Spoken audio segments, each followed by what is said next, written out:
ঈদুল ফিতরের 10টা সুন্নত। তাহলে ফজরের নামাজ 1 নম্বর কি? ফজরের নামাজ জামাতের সাথে করা।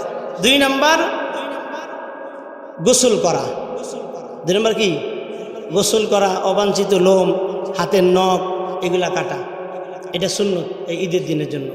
3 নম্বর ঈদগাহে যাওয়ার আগে ফিতরা আদায় করা, এই সময়ের জন্য ওয়াজিব, আগে পরে দিয়ে দিলে সমস্যা নেই। এই ফিতরাগুলো এতিম, মিসকিন, অসহায়, কাজের বাসার কাজের বুয়া এদেরকে দিতে পারবে, তবে বেতন হিসেবে দেওয়া যাবে না।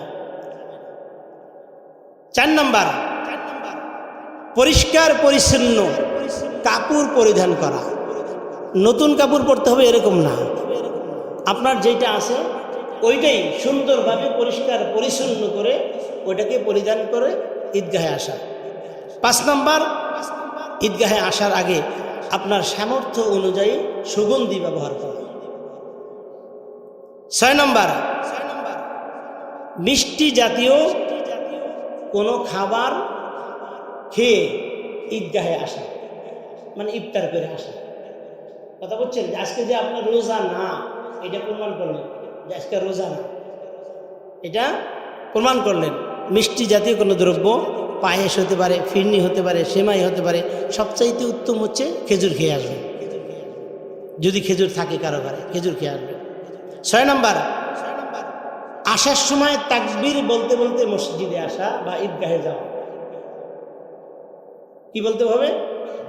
আল্লাহু আকবার, আল্লাহু আকবার, লা ইলাহা ইল্লাল্লাহ, আল্লাহু আকবার, আল্লাহু আকবার, লিল্লাহিল হামদ, এভাবে বলতে বলতে ঈদগাহে আসা।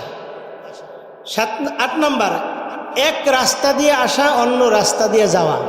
এটা শহরের মধ্যে পসিবল হয় না, যে আমার বাসায় মনে করেন এই যে 7 নম্বরে আমি আর এক রাস্তা পাবো, ঠিক না?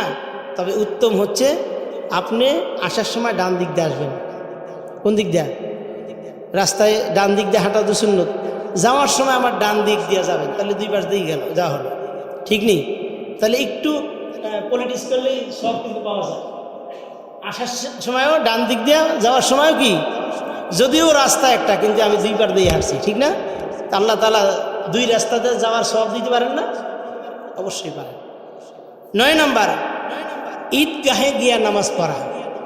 তো এটা শহরের মানুষের জন্য ততটা পসিবল হয় না, যেহেতু ঈদগাহ ওই পর্যাপ্ত মাঠ আমাদের নাই, মসজিদেই নামাজ আদায় করতে হয়।